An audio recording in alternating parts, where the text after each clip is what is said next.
Olá, eu sou Bruno Feldens, professor de Física, e hoje nós vamos resolver uma bateria de exercícios sobre o princípio da conservação da quantidade de movimento. Então vamos à primeira questão. Observe o carrinho de água abaixo representado. Os pontos cardeais indicam a direção e os sentidos para os quais o carrinho pode se deslocar. Desse modo, enquanto o pistão se desloca para baixo, comprimindo a água, um observador fixo à terra vê o carrinho na seguinte situação. Então, para resolver essa questão, para responder, vamos analisar a figura.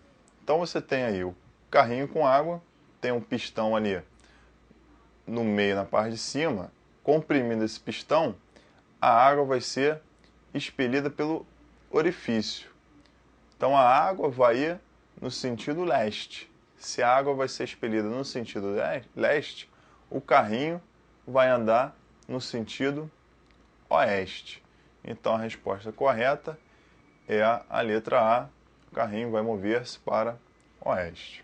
A próxima questão é a seguinte. Um peixe de 4 kg, nadando com velocidade de 1 metro por segundo no sentido indicado pela figura, engole um peixe de 1 kg que estava em repouso e continua nadando no mesmo sentido. Então, você tem lá o peixe grande, abocanha o peixe pequeno e continua se movendo.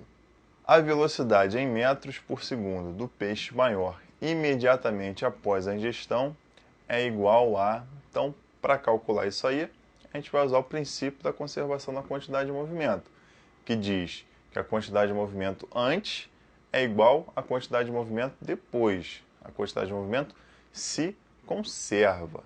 Então, antes do peixe maior engolir o peixe menor, tinha uma quantidade de movimento. Depois que ele engole, tem uma quantidade de movimento. Essas duas quantidades de movimento devem ser iguais. Então, antes dele engolir, a quantidade de movimento, que é a massa vezes a velocidade, vai ser só a massa dele vezes a velocidade dele, porque o outro peixe está parado, então não tem quantidade de movimento. Então, antes dele engolir, a quantidade de movimento é só a do peixe grande. Então, vai ser a massa dele vezes a velocidade dele. Após a ingestão, depois que o peixe grande engole o peixe pequeno, você vai ter um corpo de massa maior, porque o peixe grande engoliu o pequeno. Os dois corpos viraram um só.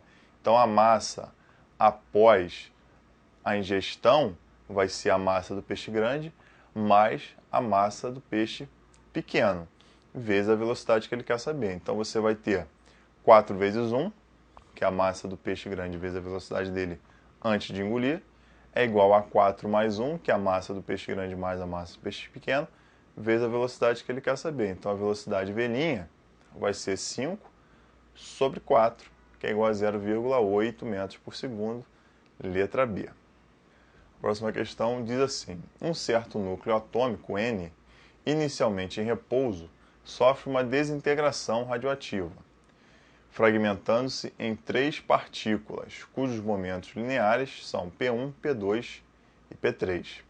A figura abaixo mostra os valores que representam os momentos lineares das partículas 1 e 2, P1 e P2, imediatamente após a desintegração. O vetor que melhor representa o momento linear da partícula 3 é dada por qual vetor aí? Bom, nesse caso aí, vai ser a letra D. Por que vai ser a letra D? Porque o momento linear é a mesma coisa que a quantidade de movimento. E no início era 0, porque a partícula estava em repouso. Então, depois também vai ter que ser 0. Então, quando você somar vetorialmente a quantidade de movimento de 1 mais a quantidade de movimento do 2 mais a quantidade de movimento do 3, tem que dar 0. Como é que a gente faz isso? Na figura, ele deu de 1 e de 2. Soma 1 com 2. Fazendo a soma de 1 com 2, vai dar um vetor representado na figura. Para dar 0, eu pego um vetor no sentido contrário a esse. Então, é a letra D. Próxima questão diz assim: Dois namorados encontram-se sobre uma pista de patinação de gelo com um atrito desprezível. O atrito pode ser desprezado. A massa do rapaz é igual a 80 kg e a massa da moça, 60 kg. Eles se empurram mutuamente. O rapaz passa a se movimentar com velocidade de 1,5 metros por segundo. Qual a distância entre eles no instante 10 segundos? Então, para resolver isso aí, primeiro a gente tem que saber a velocidade da moça. Para saber a distância entre eles, tem que saber a velocidade do rapaz, que ele já deu, 1,5 metros por segundo, mas tem que saber também a velocidade da moça, para calcular a distância aí que eles vão percorrer. Então, vamos lá. Antes, a gente tem uma quantidade de movimento, que tem que ser igual à quantidade de movimento depois. Princípio da conservação da quantidade de movimento. O atrito desprezível, isso é válido. Então, antes, a quantidade de movimento é zero, porque inicialmente eles estão em repouso. Depois, eles se empurram mutuamente. Então, você vai ter o rapaz indo para um lado, a moça indo para outro lado. Então, a quantidade de movimento depois vai ser a massa do rapaz vezes a velocidade do rapaz, com um sinal negativo, porque ele está indo para a esquerda, mais a massa da moça vezes a velocidade da moça, nesse caso positivo, porque ela está indo para a direita.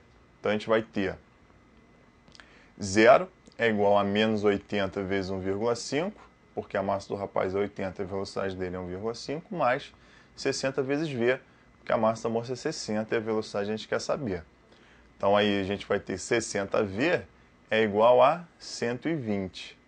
Então quer dizer que V é igual a 120 sobre 60, 2 metros por segundo. Isso é a velocidade da moça.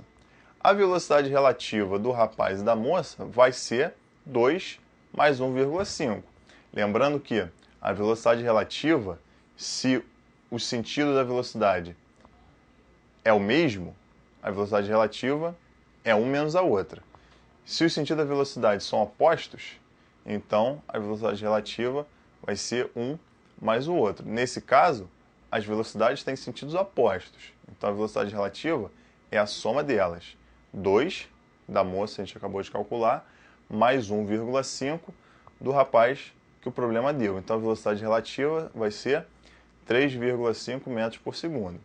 A distância, então, vai ser a velocidade vezes o tempo. Então a distância relativa, que é a pergunta, vai ser a velocidade relativa, que é 3,5, vezes o tempo, que é 10, o enunciado deu. Então a distância vai ser 35 metros.